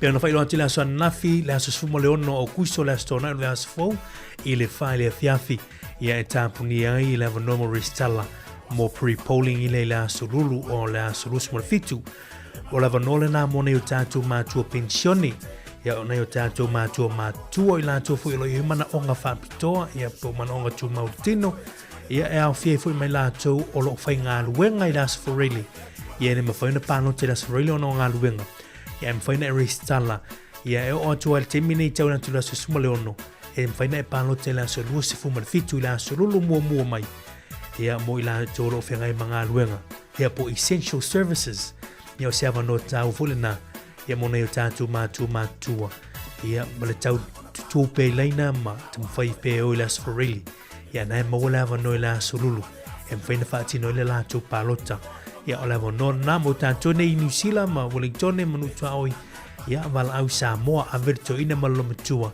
ya faia la restala mo pre-polling ya fa nga ile so lulu la tau ya mfene palo te la tau ya tu las for really ya mo la malosi ile la ma faio na tu malavatia ya le umo tu laina ile palota ile so for really ai onisio tala lita pe na mai foi tanto telefone ele tu fine ya ana fa solo lita au wote ena ifaya onga ye tono o primary schools ya po onga ya la sosiale o tulango a onga tulanga lua ya le la to si tanga por pasene le tasit pasene si tango la tongi e pe ona au mai e mtanga luenga a onga New Zealand ya le o mal fon tanga le sosiale o faya onga tulanga lua o la tu te enai ya le tasi pasene ne o tongi mon tu o leva on patrono man mata pune tulango tongi ona faya onga ni mai se faya onga tulanga lua primary school and intermediate teachers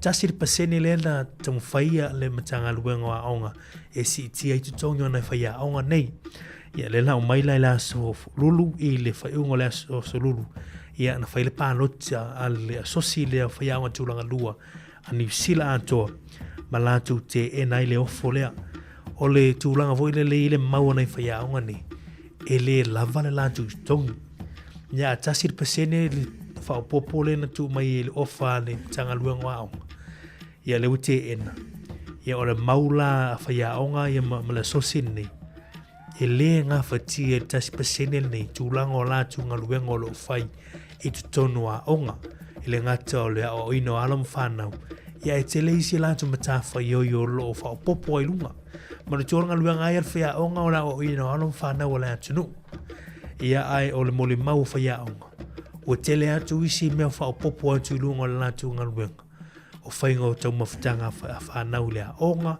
ia o niso tulanga fo ia tulanga ta alonga extracurricular activities ia mana tu elena o fia onga nga luanga fo ile la o ino fana e tele isi me ta fa yo lo fai ia peona ile la tau maule e le ngā whatia tasi pasene si tanga o la tututongi. Ia tūlanga o taunga tānu sei fuanga le newe iei. Ia a fua tūlanga o la tūmata whaioi ma isi ngā luenga o lo whao popo i lunga o la tūnga luenga o la o ina o whanau. Ia ai longa i lo la tūmanatu. Ia e lava le nā tasi pasene. Ia o le la tū e a ngā ili mata ngā luenga o onga. Ia e to ilo le mata ngā pūna nei. Ia alam tampul ni o leva on lungala lo fo ia tanoanga i tono por kiki na to ia i o pufai New Zealand. O no la te mo fai fo le malo ia se awan. Ia e mau se foi e fia i fo fia onga ia fia fo la to il malo. Fa fai go fit to ina o fai a onga uma ia e tulanga o onga tūranga lua i tutono New Zealand. Ia o tasina mataupu tātou te mati i tūwina. Ono le rei te mitele o mataupu ia i tūlanga o tutongi ma le ngā whatia le malo ono tutongi isi vaenga. E le ngatou fo mai isi tūlanga ia o lisi au nanga leo lo o finau fo i lantou i le nei teimi i o lantou tutongi. Ia e ofo i matanga luenga o le tine i mū lantou ia o lisi matanga luenga na o lo tele na lantou whatanoina ia tūlanga o lantou tutongi. Ia e meise i matanga luenga lea wa aonga. Ta sire matanga luenga matuato telea i lantou ia o whaia aonga e le o fie o lantou tutongi. E ile mau masani wa levan tātou talanoi whai nunga le tātou polo kalami. O au nanga e peona i eile matanga luenga leo. Matanga luenga o whale mai. So e fua maloloina o whaia aonga. Ia o tine i mū mau o nanga whaapea. O au nanga ne le te tau on whaatala le maloi tongi. I la waia lea mau whai o te ilo e langolau i le malo le tātou tunu. O ngā luenga tu ma oti nei ma ngā luenga matua mo mia. O whaia onga, o fo mai, ia le ngāti whai leo matanga luenga o tinei mū, ia manisio au nanga. E le te tau na wha le tonu te tongi i la tau. Ia la tātou mata i tū pēr tūlanga o te tongi nei whaia onga. E peona te e nai le tasi pasene lea, ia o le si i tanga i o lātou te tongi peona ia tātou talafou o le nei teimi o le tae au. Tātou whao nisio whawhiwhianga, tā pēr mai tātou talafou le i tū la eiva, le uto e 20 minuto tōne on tālo li tū la iwa. Whawhiwhianga mai le sunga ia Gina Simao. Ia la wanga nu Sāmoa whawhiwhianga o nei teimo tāo. Te whātalo whatu e a vai ai ono. Whātalo whatu ia Sina Marina. Good morning, ma losi fumanuia. Whātalo whatu se utele ia niwe whamati mafuta mai nai. Tua mona nei tāo. Simona ma nava good morning. Ma losi fumanuia whamatani mafuta mai. Manuia tele nei ia. So whawhiwhianga nei teimo tāo. Au lofa to tātou proklame i o nā tātou mātua i o lo mafuta mai mota malao nei tāo.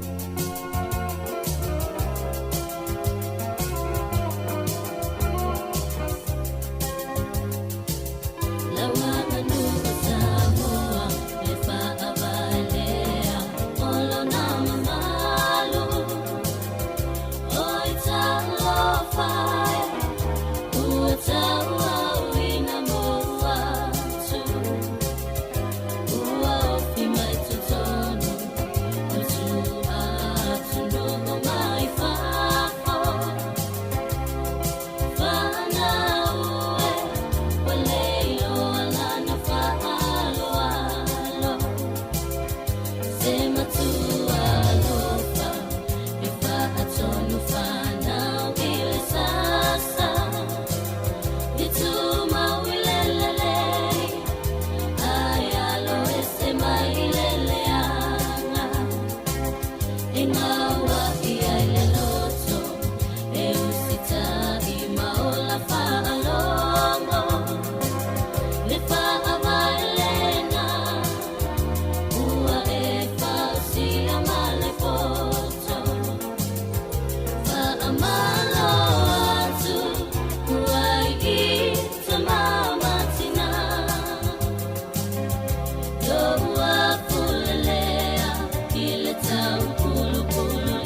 Si vo mato feel le mai tai Gina si mau la wanga no Sāmoa fafianga le te mo tau ino uto si forma 12 minuto to ne tala li tu la Eva fa to tonga tanto proclamo le tai ao o le tau li tu la Eva tanto telefone tanto tala mai Sāmoa afali tu la Eva proclamo tala la volungo ne va yaso tan no to le fionga li pulia sanga tal moresi ya male tu fini ya savenina Casiano ora foli tu la sifulu tau ne proclame fa le nganga o le asi singa e mo tanga singasi tano si ai foi lan toro fiangai ya ma fitianga ile nei te tino ya ona o popoanga foi lo mo le temi tatu tano si il proclame na o le asi singa la foli tu la sifulu ya mal proclame li tu la sumartasia ina ila o tinas proclame va bitoa ile tau ne o le mfene fa fongai ili July se fulu maritasi e July se uma lua tātou telefone tātou talamai Sāmoa ia so atu e tātou whawhiwhianga ma tātou musika si uwhiwhiloi tāli July tasi le proclame o le lanolangi o aso nei talo noa to ele fionga ia la wano ati lawa ia mafu teina voile o lutou pa ia malutou manu ia ila o le niso le tātou whinga luenga ia e whaasolo antu ila fiafiana nei tāli July lima tau runga tātou tautua nei aso lono winga taula mai li tula lima mau mai pela un whaafonga e le tasi ono tesi ma tasi whaamoi lunga le tātou Facebook ma le tātou YouTube channel mai mom whaafonga mai ei e le tātou tautua ma le tātou o nanga o nisio tala e pe ona i le nei teimi o le tae o le tuwawa ai atu lunga justu singa le tio New Zealand leo whailo mai ei o le otu ai taunu mai i ngā te whale o Wellington i te tono le tātou lau mua ia ni va tau e lua mai ia pani o nei la va tau e tolu aso i o la tau lai ngā te whale Wellington lo winga o tātou wafu le a tātou nei Wellington ia a whai te malanga atu i lau mua i le nei aso ia po le aso a tae au ma le asa ia o le ava ai ni va tau se lua o nei va tau e lua o va tau mai a pani ia o le te mili nei olo o whaanga solo ia nisi o por kalame le vao o tātou wanga au peo nei wanga au a New Zealand wanga au a Australia ia ma wanga au a si a pani ia o lo whaila tau tole ninga o lo whaini la tau por kalame foilia e mwhaiona o tau inai ia tūlango o wanga au ia tunu ia tolu po malone i tolu ia malama leisi wanga au i mea isi wanga au ia maono ngā lue whaatasi ai ia inisio whaafitao leon tūlai mai le lumanai manu tua ia o wanga au ni ia o wanga au o loo lātou puipuia ngā te whale o lātou Pasifika ia mao se tūlanga le leifo i le mai tau nisi ia me se tātou i tūlanga o mtau putau le whaaloto i whale i wao isi malo ma isi tunu peona tele na lau walunga le nei teimi ia tanoanga ia saina ma le anga i meo saina i lātou Pasifika ia o la wanoa la le mwhaiona ngā lulu e ia wanga au i lunga o le sami ia e lātou te ngā lulu e pēra na tau nuu mai e nei e Wellington i le tātou wafu ia i ngā te whale Wellington ia va tau e lua mai a pani ia mana e fo i la tam whaina te mai moe o lewa le maratu e vai po pe i mai ni va tau a ia pani la tau ia la mo lewa no te mai moe pia e anga ia tu tai Wellington o lo tau lai ngā te whale Wellington ia mo le tolu aso ia va tau ia mai a pani ia le nanga i mai nei Sydney Australia ia le wanga i mai nei Wellington New Zealand ia peona o ta o nisi o polkalame o te ore ninga i vaenga au nei e tolu New Zealand Australia mai a pani ne e fasiringi e parame rai tu waini wa atau ia mai wha i oi tātou ngā te whare wafo tātou Wellington ia le mafu angal na le peona i tu singa ma le to New Zealand town nei le to ai tau nuu mai i o vaa nei ia i ngā te whale Wellington o wa atau e lua mai a pani. So ewa minuto tone ona tāleu li tū la e iwa.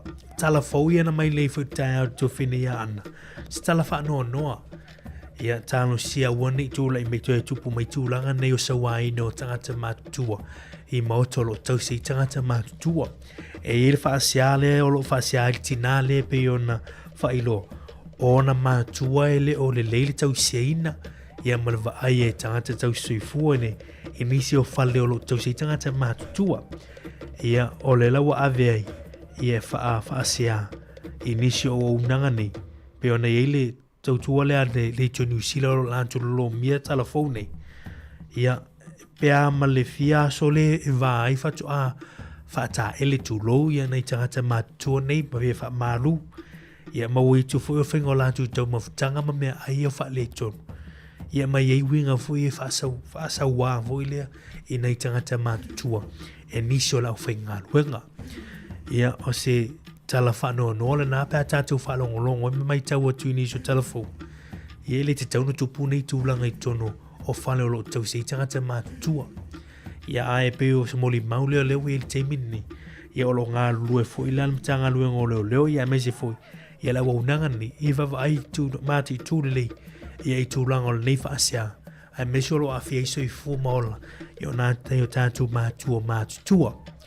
Ia talo si e ia wane ia awhia iniso tātou tātou Pasifika o lo tele na ngā lue nei ngā luenga. Ia o te loe le mawhai. Ia ona tupu le tūlanga i o tātou tangata. Ia e o niso i la tōlo ngā lue. Ia mawhoi ona sai malama tia tūlanga o tūlanga o ngā luenga nei. Me se la vale tau seina o nei o tātou mātua. O e wale mawhai ona tau sei tono ainga. Ia wa mafuana avi tono whale nei.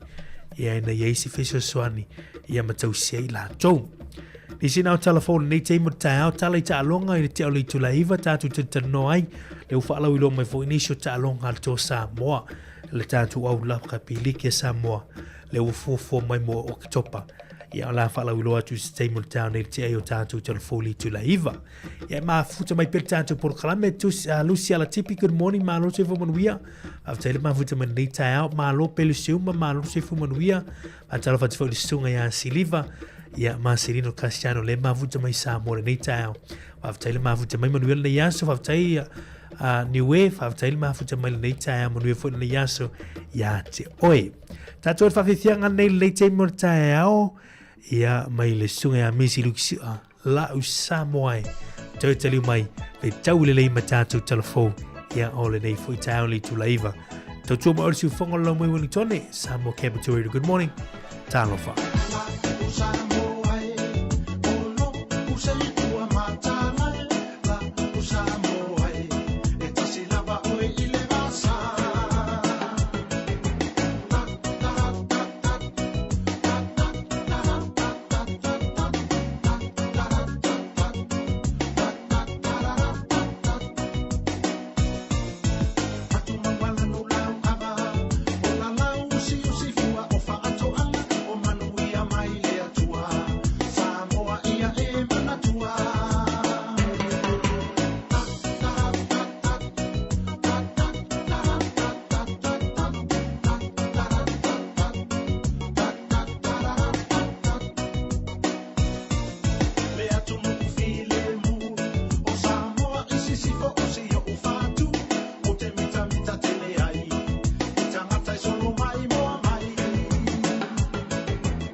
Tolo minuto tornare tale lì tu la Eva fatto la faccia su al fa veringa Reverend Alan Tira Saule ma futi mal late town. Good morning fatto la faccia foi ia e la tolungo tanto YouTube channel late town ma loro si fu monwia ta tol fa fianga Sāmoa so ia le fitu iai fa fianga nei temo de town tu langa al palota le wa ia tol tanto tu te mai tanto tal mai Sāmoa tanto telefono on fa poponga lo lua monwia tele nei town il fa forma tanto tu awani ngalo fala au ni tanto matua ave foi ro ira to filo inga man forma il nia so ya tu na awani ngalo appointment ni tanto matua fa tele ma vuta mai por claman ata o tao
Le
Soifua manuia lo tātua tunu le nei whai unga le vai aso, ai ano mai e tana fau mai Sāmoa e nisi o mea lo te tupuai.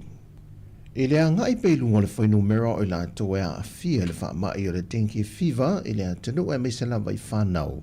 Na wha loa ai e le fo mai sinia o lo vai e le whana mai o le whanau o lungia papali tau ta tito kamu o le a whasolo toi ina uma le sapalai o me whainga ruenga e whai ei siaki mo le wha mai o le fever pona iwi. Mai o se popo lenga lea e le mtanga ruenga o le soifua malo lo wina. O lo tālo sanga i nai le whana te nati le whisoswani le whainga malo. E a mau e se te mi wawe le sapalai o ia me whainga ruenga e wha awa wai le whaati nongo ngā ruenga rima te mai tai fōma e te tono le atinu. Sau no fwoi ulungia, pau le tūlanga o lo te talo ina ia awa nei mo tu sia. O le sapalai leo vaila au mawhala au, e a wala tue le whisoswani i alo mawhana wa fia. E la tatu le fase furu wafeta la le whisoswani atoa al wharetupe le PSP po le Bank of South Pacific. Mo le ati na ino le no whanga fau mo i la to yeia a fianga o le mafu fau po le Cossin Trust i luna no whanga fau i vai lima. O wha malua se fulu ma le ono, o masini computers mo ngā ruenga wha tino leo whi ngā ruenga, o masini wha leo tiri leo whisoswani wha lau tili ino la to por kalame una im wha la wiloa. E whisoswani ai i mo i la to e yeia a fianga le mafu fau. Pa te seima mo lie ola i le marusi anga mai le la. Ma o le a tele se whisoswani mo i la to e to walu, o lo tau si le no whanga le kosena. O se tasi o vaenga na whaala wiloa le neva yaso le kosena, wa whao ngai na iei me whainga ruenga wofo i nā tu le whalitupe. Le ua te tala i se tasi o lato whale la au e tuto i na ai i a whala au whaisua. Ka pisi ku kama tamato maisi, ina ia soifua malolo ina tau mawha mo i lato o lo tau si ai. Na whai lua te mai tai pula le whalitupe, Jennifer Ulafroen, o le whisoswani nia le whalitupe tau sanga te tasi, mai mātele i na palasi atuanga i le soifua malolo ina. Au le nei tau sanga wali liwa tuaile la tu whisoswani, e nisi fo i nei o le atunu o lo iaia a fianga o le mafu fau wha le soifua malolo ina, e amana i aina ailo la tu ta ua. O le no whanga fau o le Cossin Trust wa iai vai lima le temi nei, e na o le toa se fudma le ono i la tu e mawhai o le tau si ai, mai o lo iai le wha moe moe, e fia wha lau te le ina lea no whanga, e na ia mawhai fo na wha o popo atu le whai numera, mo niso i lato o lo iaia a fianga i le mawhau fau. O toi whamanatu mai le komisina o le ofisa o le komisio whainga palota, to le fuatu ia Filolo John Stanley, mo le mamalo le atunu e le o nofo i te tonu o lana i tūma lo, wa resta lai palota ai ese le a fio anga o lo nufai pe no fo i sa vai, po o por foi. O lo mawhai le wana whaatino lana palota mo lana i tūma lo, e to tono se whare palota ale i tūma lo alalai. I le tuina lo lana pepa wa mai o na whia lana whilinga pole e kisi, e to tono o le pusa palota o ta o le palota whaapitoa. E palota i mō sui o lo nei tūma lo, o lo mamau e se maia. Pei te ole au whai o whare palota le wa te pena i le ofisa mo le whainga palota le nei masina. Ai o le au whai e whare palota ai le ua confirm uma. Whasa lau ua iwa. Pat lai iai mako spare ngai ringo whako so ua e whasa lau kolkas. Lai iai mako reserve nga. Langa e ai ku malo, e ai si whare palota lau whai lo mai wale a wanoa. O nga iai a whofanga e kare o si e whai. Ka lau isi mako options la ua iai. Ai o le au whai a whare palota e whasa lau iwa. Ai a mako reserve ngai kolu ngai iai. In case pe ang whaakingo, meling whaakingo me suia inga. Le sako e malanga ia. Ia se mangkawha ma li o lenga malang whaanga whiko e reconfirm mai al whale paloka ngai o i whale ariri lenga i kūranga na. Mai o ia whale palota o mai whasa lau lua se fulmariva, o whamautino mai e le whionga le komsena i ato le foa, ua mai a tāpena uma, ma ua sauni mo le whainga palota. O le vai aso newa a matai le lui wha le tūla fono, a le whionga i a le atinu uwein so i alo, e whasanga i le komsena o whainga palota, i lona taliaina leo le pepa wha mao nia resta lai le sui mai le HRPP, o le sui foi le o lo la tau wafa tasi mai lo la tūma lo, i aunungia i laon pili o popithim, o lo finau le atinu e le aini montanga le sui tonu o vaiusu, Mai i le vao le aso tolu mati lua afe lua tasi, e angai mai le aso lua se fulmalitasi o mati o le tausanga ua mawai. Na sauno fo i le atino i lana mau wha tautou, e le sao fai fo i le ulungia lea i fontanga le fio anga o vai yusu. Na fasili ye le li lo i olo tu lai mo ulungia, fai maloma tu mua Matthew le misio le atino, pe a wai fontanga amatai o le fio anga o vai yusu. Na tali le atino, o ie no foi vai loa, ai le iai i fai ngā no ua vai yusu. Na fasili ye foi pe fa pe feo na ye loa, e le a wai ulungia i fontanga le no. Ana fai loa le atino, o lo iai matai e to lua o ana mori mau ia fa tuto, e no fuia sao fa inga matai o le fi anga va yusu, o le a mori mau mo ia e le ai o ni montanga urungi e fia, a toai foi malele a wai sao fa inga, a fontanga matai o le fi anga, a le ai so na sila fia, i le vaenga o fisitingi ai o ia e le loia, a leitu te e. O tala fo ia mo le fai unga neva yaso, fa man ria le tua si tatu o tino, fa soi foia.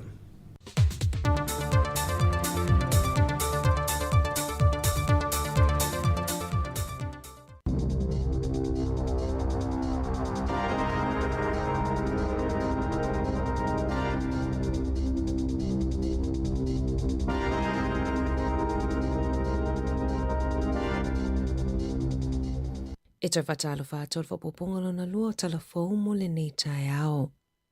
Ua whaamauni e se suenga whou, e mawhaiona whaasao taimi o whou mai, pe ala tau whaonga ina le poto whaafōlinga o masini te konolosi po ole AI, e whai ai ala tau ngā luenga peitai, e onga ni whaale tonu e tū lai mai ai, ma e ai lawa fo i le sasi, na sue ina i le University o Tako whou mai e lata i le lua se lau, mana mawai o le whase furupasene o i la tau e whaonga ina le AI, e tu se i wha maunga po o notes o tanga se ngase, na mawale te leo le whaale tonu i wha maunga, le ai se whaatangana mai i ngase e saini ai ni malilienga, whaape ai ma le afianga i le vau whou mai ma tanga se ngase. Whaalia le Professor Angela Ballantyne o lena taitaina le suenga, e whaapeo le tolu kuata o whou mai na whaia i ai le suenga, na lato whaamaoni ai le te leo leo ngao le AI, i a lato ngā luenga whaafo mai. Na mawhaiona whaasawa i o lato taimi e mai le tolu 10 minute i le lua i tūla i le aso, sa mawhaiona whaasawa mai,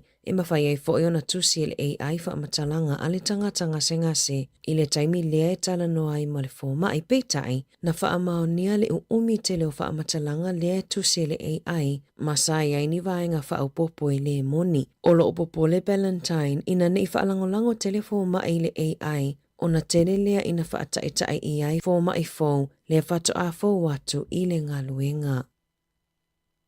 Ua pālota whaiha o ngā wā o ngā tūlanga lua, e te ina le si itanga e tasi pasene o tutongi lea nau fo mai le matanga luenga wā onga, o le pālota na tapunia i le aso lulu, nā te ai whaiha o ngā wā o ngā tūlanga lua i le ofona tu uina mai. Ina wasolo ie le mālo le whainga o tutongi tutusa, ai o fo mai le si itanga e tasi pasene, o se whainga ua atangia mai ai le mawalalo o le amana ia le mālo o whaiha onga, pei ona whaalia e Liam Rutherford o le sui o le NZEI te reuroa. I le avea i mawhaiha onga, mātou te mana na au ia whaata waina, langolangoina, ma whaaloalo ngia mātou ngaluenga, pei ona tā ua e Rutherford, e mai le aso se fulu valu i le aso lua iwo au kuso, o le aanga i whaiha onga tūlanga lua i whanotanga a uni, ma sui o a onga e au whia ipu le a onga, tangata whainga luenga langolango, ma le matanga luenga wa onga, e filifili i sila asanga. O le aso muli o le takiwa nui lua whelua 5, po o le aso e whaalia i whaafiafianga mai atu motu ese o le Pasifika, e au whia i Tonga, Kuki Airani, Tokelau, Kiribati, Tuvalu, Niue, Sāmoa, whaapea Māori. O le aso lua o le vai aso neisa whataunu i nai le tele o whaafiafianga mai i a onga amata ma onga tūlanga lua, ai o le aso moa onga mawalulunga mai Wellingtone, e amatalia i le itulai vai le tai au nei, se ia o le te o le fitu na nei le afiafi, e mo o mia le pepauru fali po le ticket e mai mo ai i le aso, mai whaia lea i le Te Raupara Arena i Porirua. O le whatua tuanga ma le whaasai nisi, e masani o na vaaya o ni vaenga e fete e nai ai o le toa telefoi a sa ili le faatuatuanga o na ngalo leo le faasai nisi e faapena foi pe asu e sue le faasai nisi o na ngalo leo o le faatuatuanga o le talitonunga leo felela kai konsolmano o le tuainga o le Jesuit ma o se va ai fetu po o se scientisi e sue na fetu o paneta ma isi mea i le vatea o ia foi o se tangata o to mai faapitoa i mea pa uifo le fonga ele po o le lalolangi o ia foi o le faatonu sili o le Vatican Observatory pe ua whaingoina foi o ia o le va ai fetu a le pope o bro kai o lo i New Zealand fa ngā solo ni matalanga i a ai ese au fiai ma Wellingtone e whaatatau i le whaasayenisi ma le atua. Na ia sauno ai, e mo omia le whaasayenisi le whaatuatuanga, e ia ilona talitonunga, e o whaatasi vaenga ne e lua. O lona tulituli lo le moni e ala atu le whaasayenisi, na ala i ona ngalue inisi o ngalue ngatetele e au fiai le University of Harvard, o le NASA whaapele MIT, ma malanga ia tunu o le lalolangi mosu e suenga ma saunoa inisi o whaatasinga, ma sa awa ia tua le sui o le si ufofongo le laumua, le tamaita ia Savelina Kasiano i le whaatasinga na whaia i le afiafi o le asolulu. E la tailiono tausanga ua whaasala i le whalepui se ali i au kilani, ona o le tala pepelo i lona whaonganga o le tasi tesima le 5 miliona tala o tupe o le COVID-19 na io ina e Luke Rivers po o MyQ ona molianga umai au fia i whainga tau whaasese i tupe mo pisinisi la aiti ma le whaonganga o tupe i awala palapala. Na whaonga sese lea tau lea lea tupe mai le polkalame na malo lea na whaamata umai mo pisinisi na a fia i le whaamai. Na tula i lea tau lea lea ilu mal whaamasinonga i au kilani. Na whaonga ai Rivers whaamaumau o tangata e toa lua se lau, ina ia whaatoa tele aila na lisi ma tele aile tupe talosanga ma angava ai mai lea Paul Kalame. Whaaliere so upal ofisa o la fonga Bernadette Newman e whaapea sa whaonga e Rivers Pepa Pepelo e mawainu mera o IRD o tangata ile iyo o mai lava i New Zealand ma talosanga i nai tupe. Sa ia whaonga ai nalo na poto whaapitoa o se accountant e whaiaia na talosanga. O lo whaawau se suenga le MSD i tangata ma pisinisi na se pe pepelo le whainga o talosanga o tupe mo le COVID-19 e toa whaasfuluono tangata ua whaasalaina ma leisi whaasfuluiva o lo fuafua tu la ilu ma le whaamasinonga. Ua mawhaiona toi maua maini vai ngā tupe mai i pisinisi e 5 lea wasilia ma le 2 a whepe meni ua whaa o atu e tusalia ma le 8 ma le 5 miliona tala lona whaitau au whai. Ua iaini whi au tusi tau wha matau, ua tu ina atu i se tasio mua